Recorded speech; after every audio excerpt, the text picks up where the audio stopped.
Howdy, all of you delicious people. I'm here today to review Braveheart. So, when you go on first in this movie, there is so many retroactive ways that people are to stumble upon Braveheart. I can't help but think that, in the later seasons of Supernatural, at one point we have Jensen Ackles who's quoting Braveheart to people before they go into battle.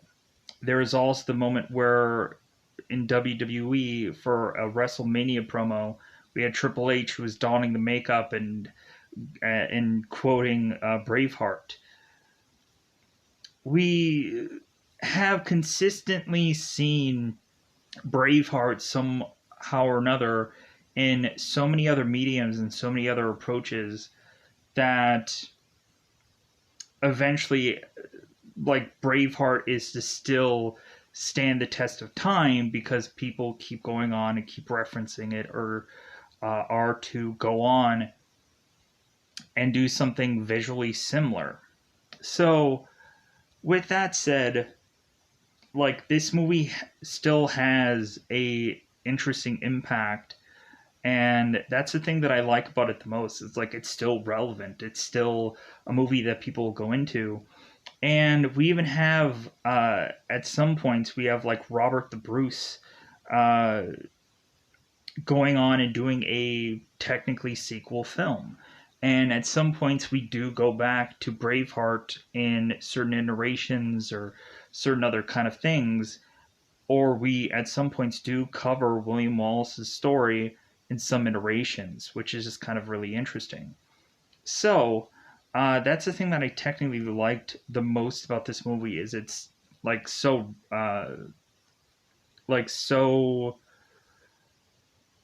impactful to want to hear more stories of this.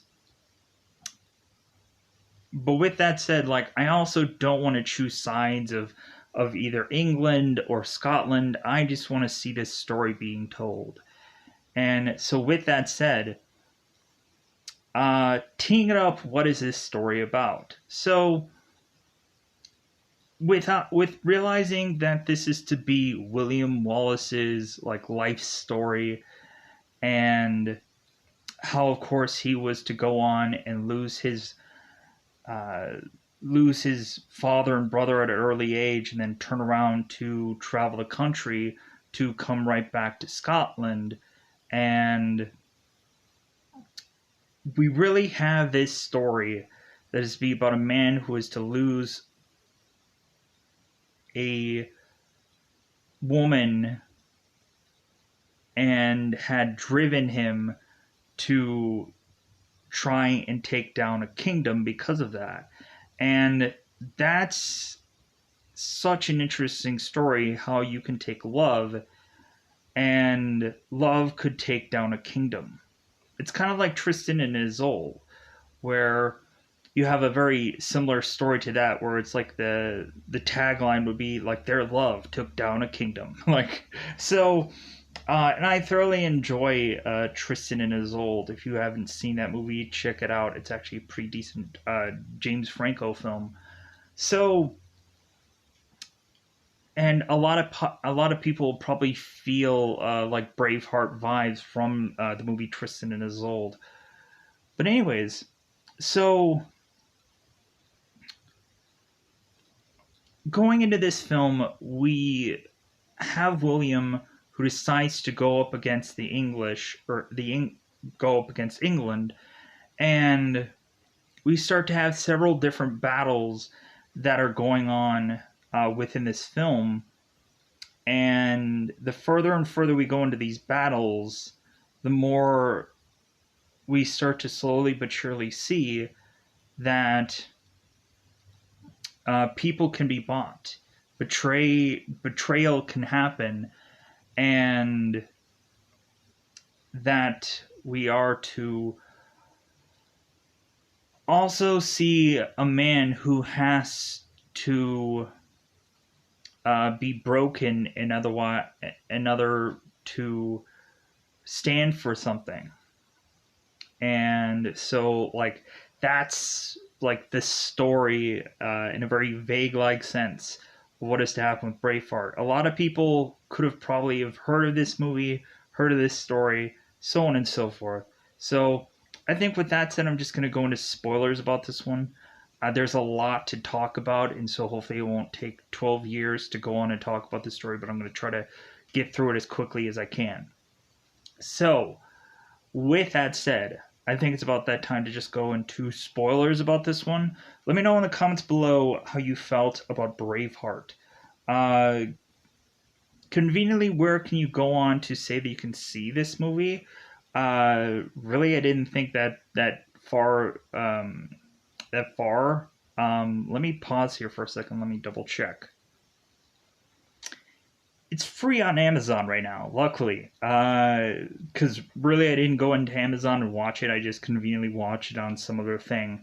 But yeah, free right now on Amazon. If you don't have Amazon, then you can go through any of the other reviews that I've gone through recent time, and at some point, you'll find a number of apps that you can dare in fact watch this for absolutely free without an Amazon account. But so yeah, there's that. What is the grading of this movie? I would have to say easily like an epic film. Just like a lot of people can go on and say that it's so like battle focused, or there's just like a lot of like um like battles and attacks and revenge and all of this. But like it's just an amazing film where you go on and you really also have this movie like if you go on and you watch Braveheart and then you watch like The Patriot, you'll probably feel like those movies are very similar.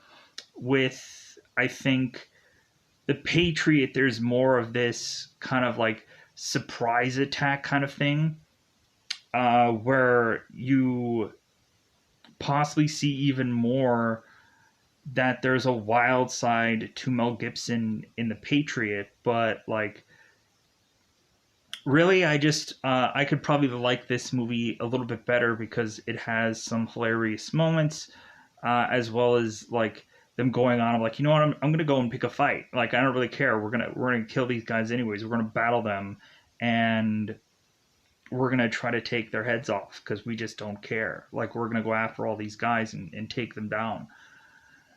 So with that said, I think it's about that time to just go into that double five time territory because just let's go into spoilers. It's about that time, anyways.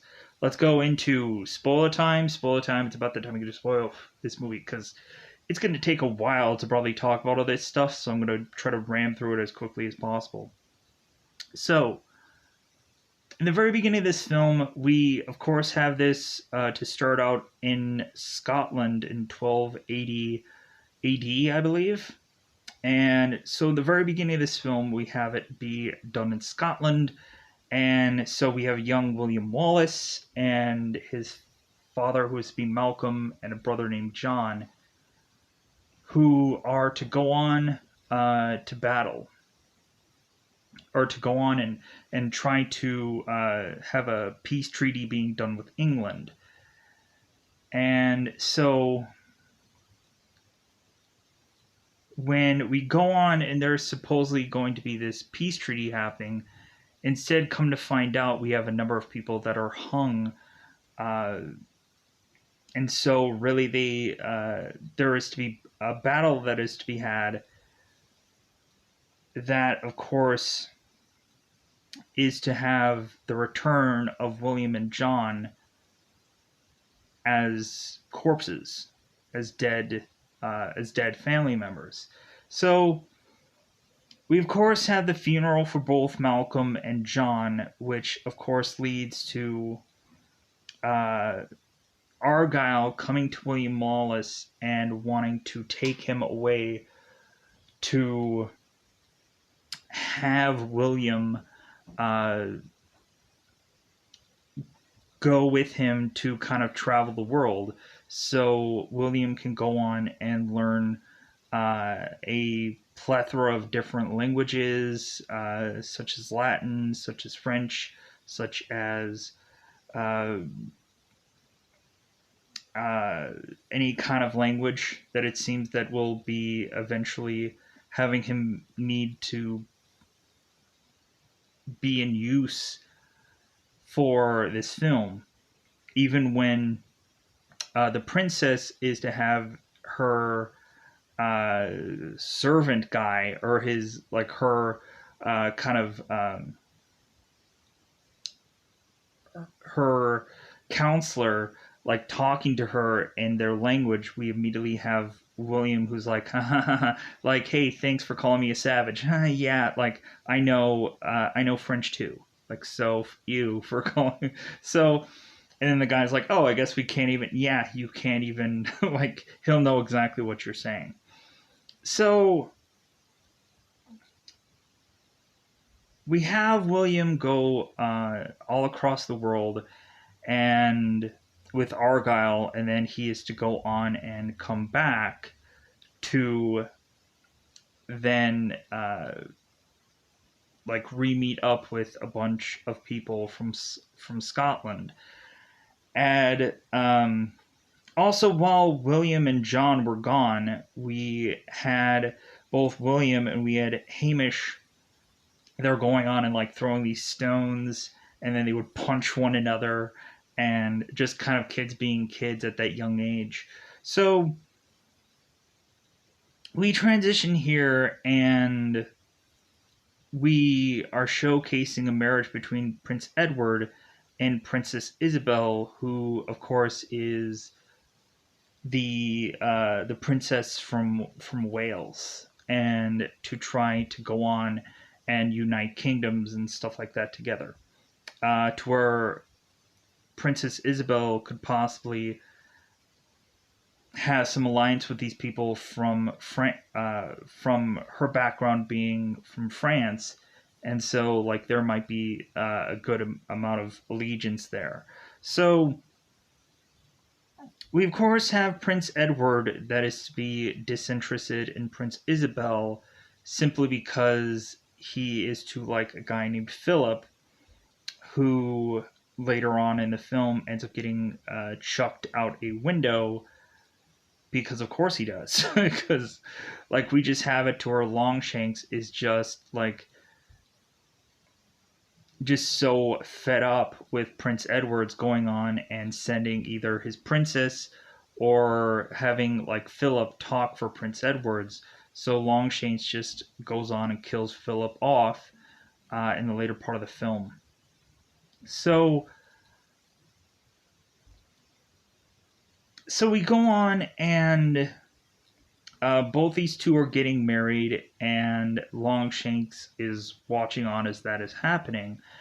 And so we transition to William making his way back to Scotland, where, of course, at one point he is to go and play, or go and have this like rock chucking match with Hamish. And we, of course, have William, who is to mention, it's like, well, you know what, like this rock throwing thing, that's good and all, but can you actually like throw it like at somebody when it counts in battle? And so Hamish is to go on and chuck this big rock, and it ends up missing William, and William is to go on and take this really small rock and chuck it, and it bam, hits Hamish right in the forehead, and he falls over. And so William is to kind of pick him up. And so we have William that immediately wants to go on and try to win over Murron, a girl that had given him a flower when his father and brother had died. So William is to immediately have his eye on Murron, but it seems that when they go on to do a dance together, William and another girl, he still has his eye on Murron. So we, of course, have Longshanks that is to want to figure out how he can get rid of Scotsmen. And so he's having this meeting with his advisors trying to figure it out. All of a sudden, instead of having the prince coming to see or coming to go on uh, to make it to this meeting, the princess is taken instead to go off to this meeting to speak with Longshanks. So Longshanks is to come up with this idea of reinstating Prima Noctra. If I'm saying that incorrectly, I apologize. But Longshanks is deciding to go on and have it to where it's like, well, if they can't get rid of them, then there'll just be certain soldiers that will take wedded brides and like sleep with them, so that way, if they can't get rid of them, they can breed them out by having certain Englishmen take advantage of these women, and like that'll be the way to kind of get rid of this problem. So we have it where Morrison is to be wedded here, and we have an Englishman that comes in and is like, well, hey, like since she is to be married here, then I'm going to take this woman away. And Morrison, of course, is to fight this, but then we have Mrs. Morrison coming in like, no, like come on, like I'll just go with them, and like she does all this without saying a word, and she convinces them. It's like, okay, I'll do whatever they need me to do. So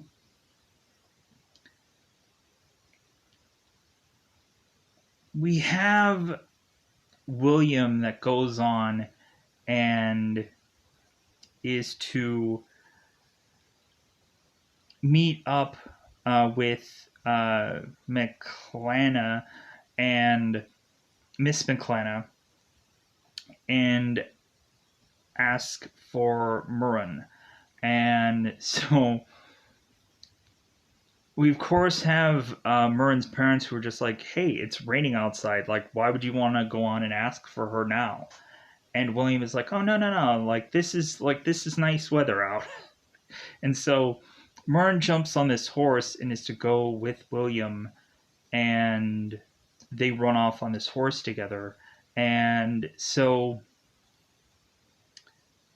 William and Murren have these moments together where it seems that Murren can't read, and so William's like, well, we're gonna have to change that. And William is asking Murren, it's like, well, hey, what language do you want to learn? Do you want to learn French? Do you want to learn German? What do you want to learn? Do you want to learn how to speak Roman? And every time that William is to speak in another language, he's just mentioning how beautiful that Murren is without her realizing it. And then Murren is asking William, it's like, well, what does that mean? And he says beautiful. So the very first outing between these two, like the first thing that happens is that they kiss. And so more and more we have William who's trying to just sneak away with Murren to just kind of just be with her.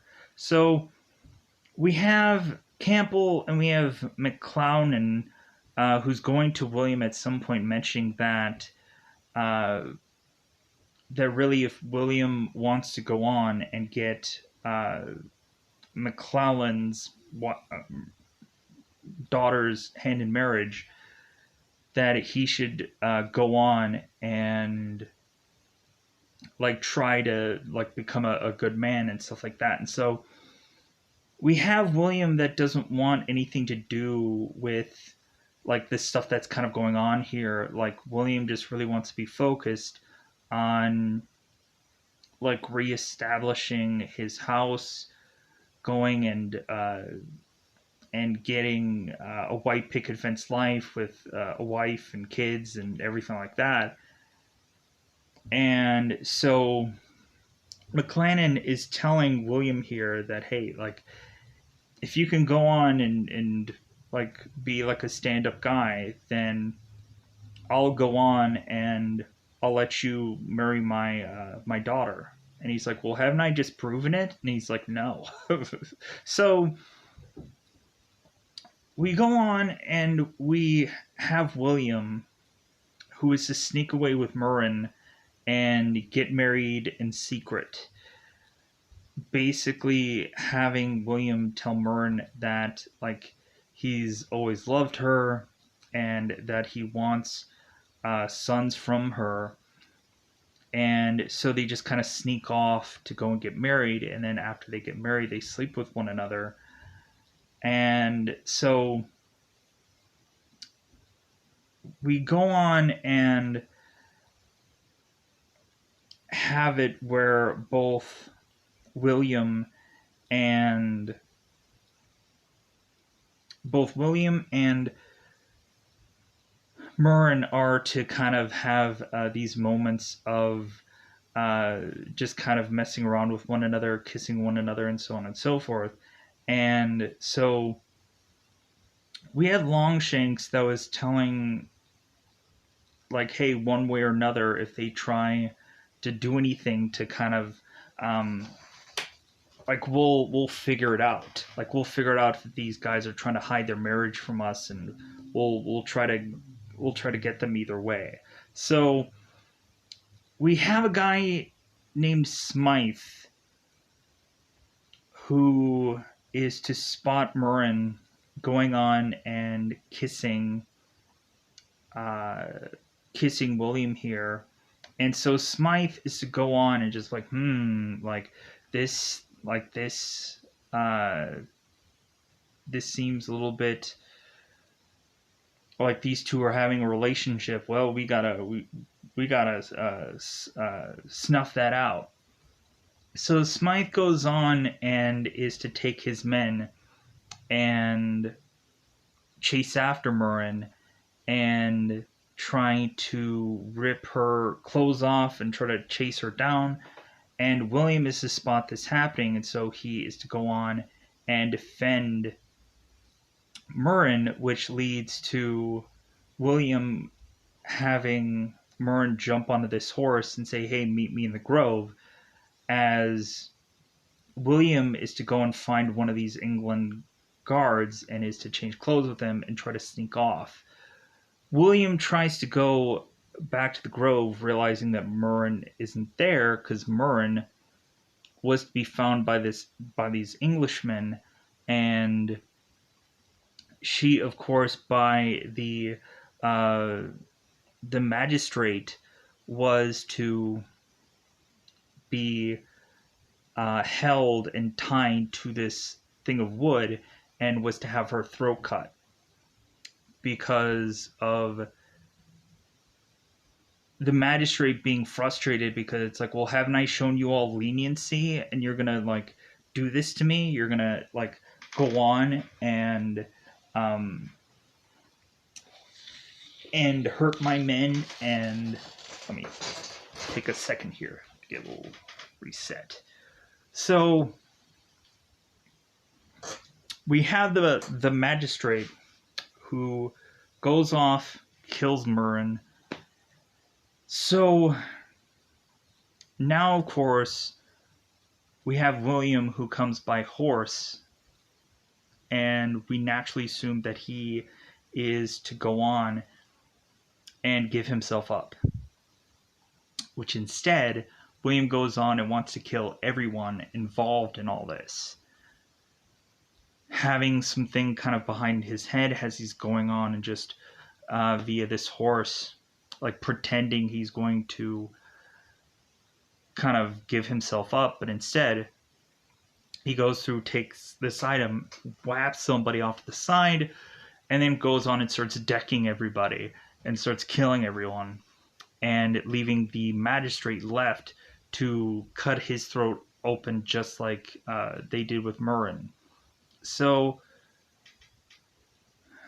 Murren, of course, is to be buried, and we have the moment where William is to kiss her, and then they bury her. So we start all of a sudden to have William starting to collect certain numbers, and it seems that people are wanting to have an alliance with William. It seems that there is men on the other side of certain parts of land that are like, hey man, like I want to be involved in this too. And they're like, yeah, I don't know. So we go on, and it seems that Longshanks is to hear word about his magistrate being killed, and so it seems that also we are to have Robert the Bruce talking to his father, who is to, I guess, be a leper in this movie. Robert the Bruce is to tell his father about a commoner who is William Wallace, who is to start to be brewing up an alliance, and what should he go on and do. So, and that also is to meet a guy named Stephen, who is to be talking to God. Yes, Father. And so everybody's going on and just saying that Stephen is crazy, but the one thing that is good about this guy is that Wallace is to try to hunt this deer, and Stephen is to save him from a would-be assassin that is to seem to want to work with William, but then turns against him, and Stephen takes him out. So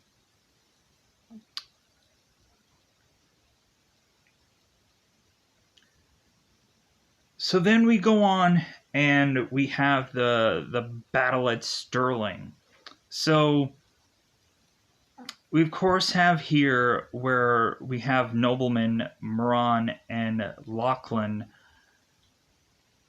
who are with a number of Scotsmen, and they are to be ridiculously outnumbered here. And so, like, well, yeah, I guess we're just gonna retreat. Like, there's no way we can beat these odds. Like, they have like 300, we don't. So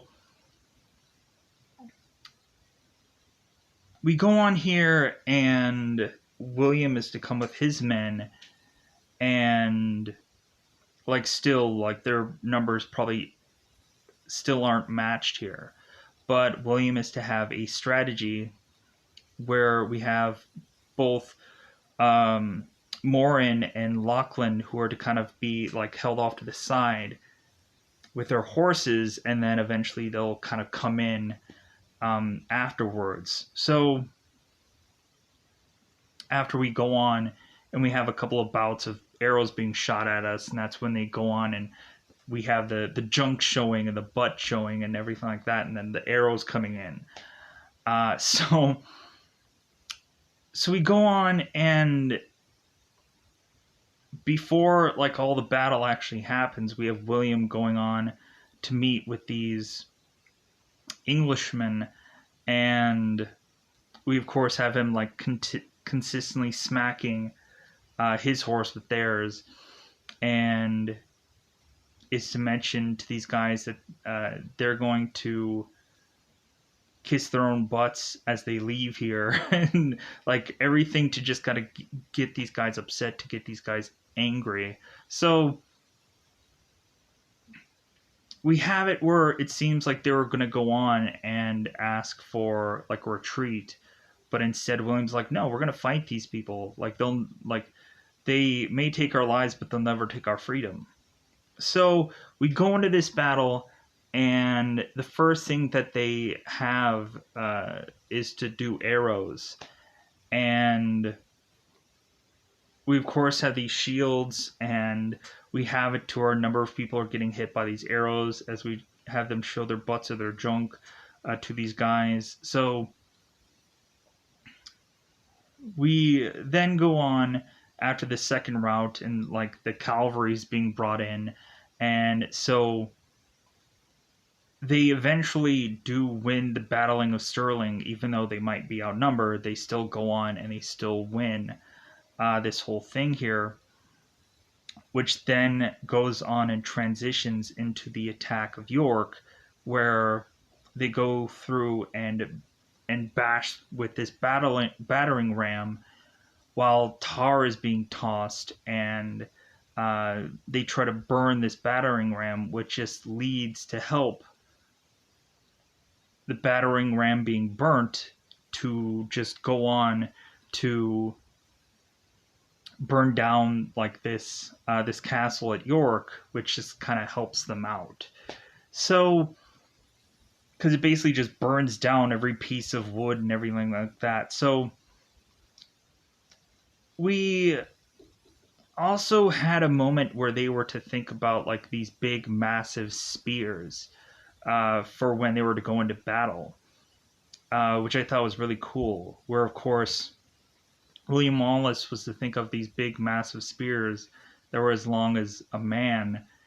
And Hamish is just like, well, I don't know, like, some men are pretty big. And so, but, like, they had the whole idea about, like, spears going into their, like, battle.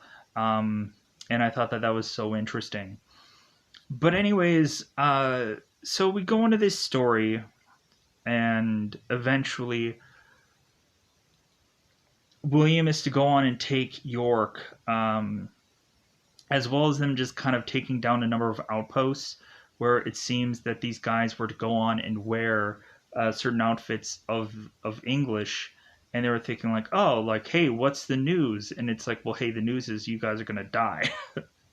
And so they would just go on and like wear English clothes and start taking down all of these like outposts and all of these little castles and stuff, to go on and make their way to having it where now Longshanks is thinking of like some kind of strategy of like, well, like, like, I can't go on and send my own prince because like that'll just lead in his death. And Longshanks is to go on and kill his own prince's advisor and just chuck him out this window. And so Longshanks goes on and sends the princess to go on and speak with William. And so at some point that leads to William falling in love with this princess, because the princess to go on and give William like help or assistance, to where William is to go on and be like, hey, why are you helping me? Like, why are you assisting me? And that leads to them at some point in this movie kissing and eventually sleeping together. And the princess is to go on and have a baby that, of course, is William's. And when Longshanks is to get more and poor health, we have the princess who's going to go on and tell Longshanks, he's like, like, guess what? Like, I have a baby inside of me that is not to be from your prince. It's to be from William. And like, once we go on and have Longshanks who's in poor health, like the princess is going like, yeah, like I'm gonna have a child, and it's not from your offspring, it's from William's. So, and then we have like Longshanks who's just coughing away because he can't talk, because he's in such poor health that he's lost the ability to speak. But anyways, pushing on here. So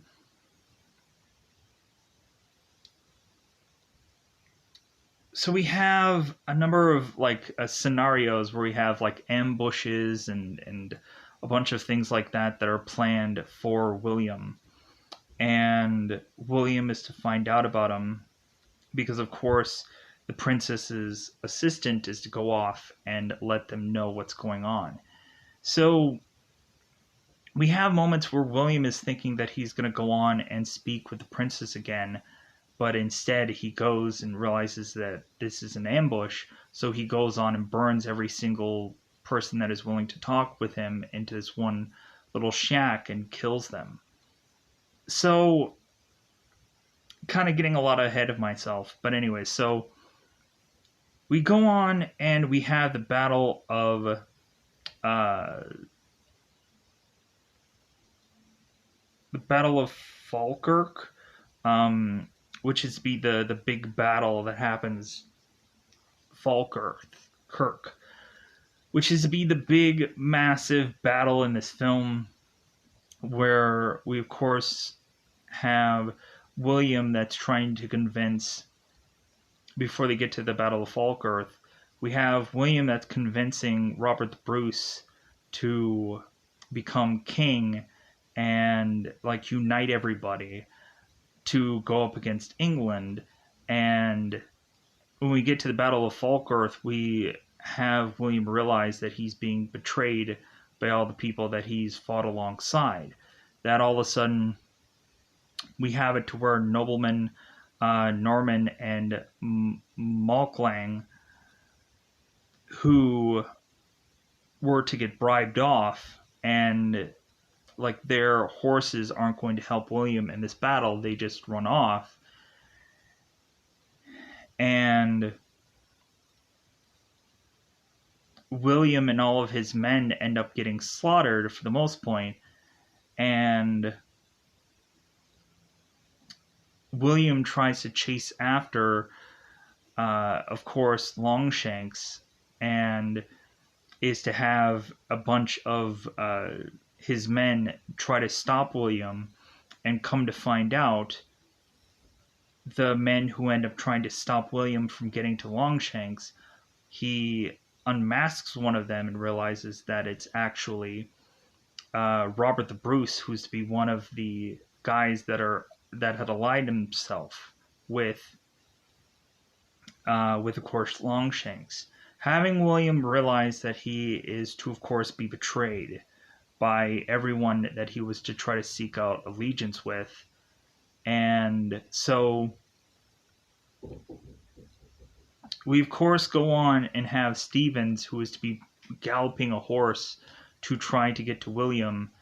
And so Robert the Bruce is to grab William and toss him on this horse, and Robert the Bruce is to go on and talk to his leopard father, and is to be so upset because he is to have realized a horrible thing that he had done simply by betraying William, and that he honestly just can't wait for his father to die because all of his anger will be left with his father. And so we go on, and again, like we have William, who is to start thinning out his numbers, even so much so that Campbell, who is actually Hamish's father, is to die in this battle. He's to get stabbed in the chest. Of course, having Campbell telling Hamish, like, well, hey, like, my greatest thing is to kind of watch you grow up as a man, and realizing that this guy has gone through a number of like battles, and like he had an arrow through the chest at one point where they try to pull out, and he's like no, and he just breaks it off, and he's been stabbed in the chest. Like it seemed at one point he was going to lose an arm through one battle at some point. I was like, man, this guy has really gotten beaten up through all of these battles. So we have Wallace, who's being told again that there may still be an alliance out there for him, but William is to go on and scare off a bunch of men into possibly alliancing themselves with William, because William was to go on and kill Mornon as he is to wake up from this horrible dream of thinking that William is going to be like having a horse coming after him. And Mornon wakes up, and come to find out, William is to like bash through this door with this ball and chain and smack him in the face and kill him, and for like his wrongdoing. And then William is to jump from this castle, to this thing of water to try and escape. And so come to find out, like most of the people who had betrayed him are getting killed off, one or the other, to where Morland was to go on and get killed, and then Lachlan was to be found dead, falling right in front of course, both Craig and Robert the Bruce.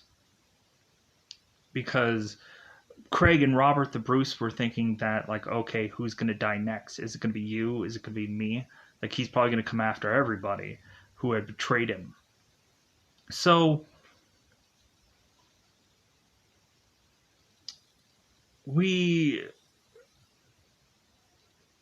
Craig is in desperation want to ally himself with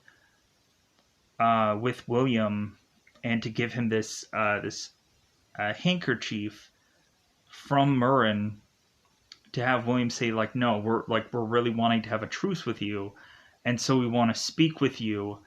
And so William is having Stephen and Hamish tell William that, like, well, this is another trap. Like, we shouldn't go here.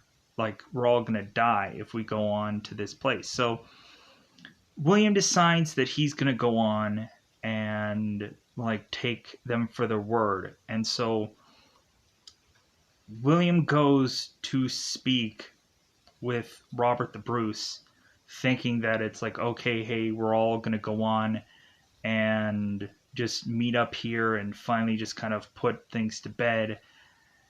And so even Robert is to think that this is possibly going to happen. That, like, yeah, we're going to, like, have everything just kind of like be put aside, and we're going to realign ourselves.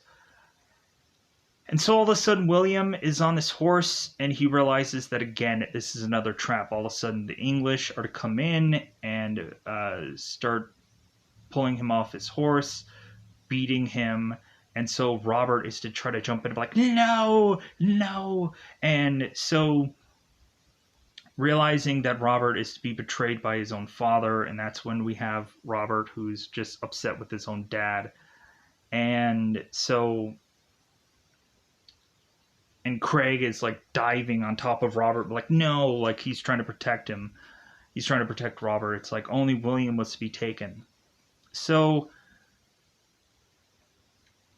we have William that is to be put in prison to go on, and he's to have to be tortured until he is to plead for mercy. And so we have the princess coming to William, wanting to give him a certain elixir so he can save himself from all this pain and all this anguish. So I feel like I'm missing a big chunk of this movie. Like, I feel like I've rushed through a big chunk of it.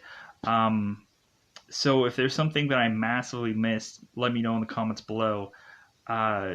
Really, there was probably a lot that I tried to just ram through to try to, like, I thought I was like, man, this is probably going to take like 2 hours to talk about this one.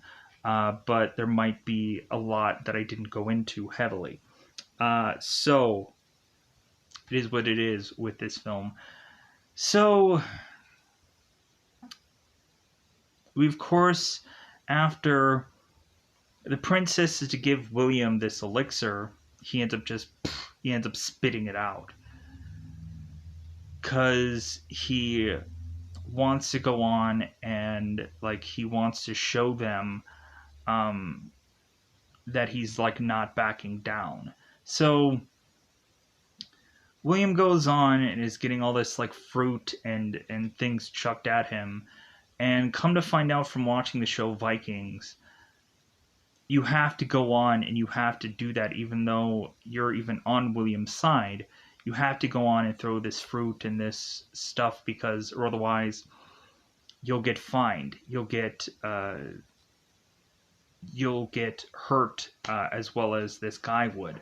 So there's a reason that everyone is to go on and throw food and stuff like that and just hate this guy, even though they probably liked him because they just forcibly had to, or otherwise. So we go on into this story and have the royal magistrate who goes on and is having to perform this torture on William, stretching him out, hanging him, and then going on and kind of cutting him and torturing him, and to where the royal magistrate is telling William, it's like, just cry out, just say mercy, just do it, just go on and just kiss my ring, and like this will all be over. And William is just consistently defiant, and William goes on and is to be propped on this table, and like the royal magistrate is still just like, cry out, just say it, just say mercy. And we have Hamish and we have Stephen in the background who's just like, yeah, just say it, just go on, just like don't let this just just do it so you can just have this quick death. And instead William is to belt out freedom, and everyone is to hear it. The princess is to hear it. Longshanks is to hear it. Everyone is to hear it. So we have it where finally they go on and they chop off William's head and they kill him. And we have it where Longshanks is to have sent numerous parts of these of William's body to these certain locations to try to just kind of put fear into them to not go on and try to go after England. And so we then turn around and Robert the Bruce is to go on and establish like his army and unite his people to go up against England. And so like England is going on and just be like, yeah, like this guy's gonna kiss our butts because he's just outnumbered. And so Robert the Bruce is to turn to all these people and it's like, well, hey, like you bled with William, now bleed with me. And so Hamish is to grab the sword, fling it in the air, drops onto the ground, and then they all like they duke it out, they fight it out. And so like that's like the ending of the film. And yeah, like kind of rush through all of it, but it's a 2 hour and some odd film where most of the focus is on the great battles and all the blood and everything that ends up getting spilled throughout this film. So yeah, hopefully I covered most of it. I kind of rushed through it, but either way, great film. I thoroughly enjoyed it. So at the end of the day, let me know if there's something that I forgot about, because I'm sure there's a number of details that I didn't go on exactly about. Yeah, that was a little bit shorter than I thought it was going to be. I thought it was going to take like, man, this is going to take 2 hours to dive through all of this. So feeling good about that, because it's like, yeah, this is going to take a while to talk about this whole movie. But again, there wasn't a lot of specifics, but anyways, let me know in the comments below how you felt about Braveheart. Talk about whatever you like about this movie. More than likely, some people can go on and talk about how accurate this movie was or inaccurate it was, because there's a lot of times when people are go on and be like, well, this isn't exactly how things went down, or maybe there's a whole entire story which is to like in a book somewhere or a story somewhere, where it is to be a little bit different or tweakingly, whichever. So uh, I think there was also like Deadliest Warriors that would go on and do like William Wallace in the Deadliest Warrior kind of things. That was always kind of interesting to me to see like two iconic characters kind of battling it out in that show. Other than that, I think that's it. I think that's all that I wanted to say at the end of the day about Braveheart. So a lot. But anyways, I think I'm just gonna get out of here. Uh, that was that was fun to all talk about, but at the end of the day, I feel like there was a number of things that I didn't go on and say. So, with that said, bye, buddy. Bye, buddy.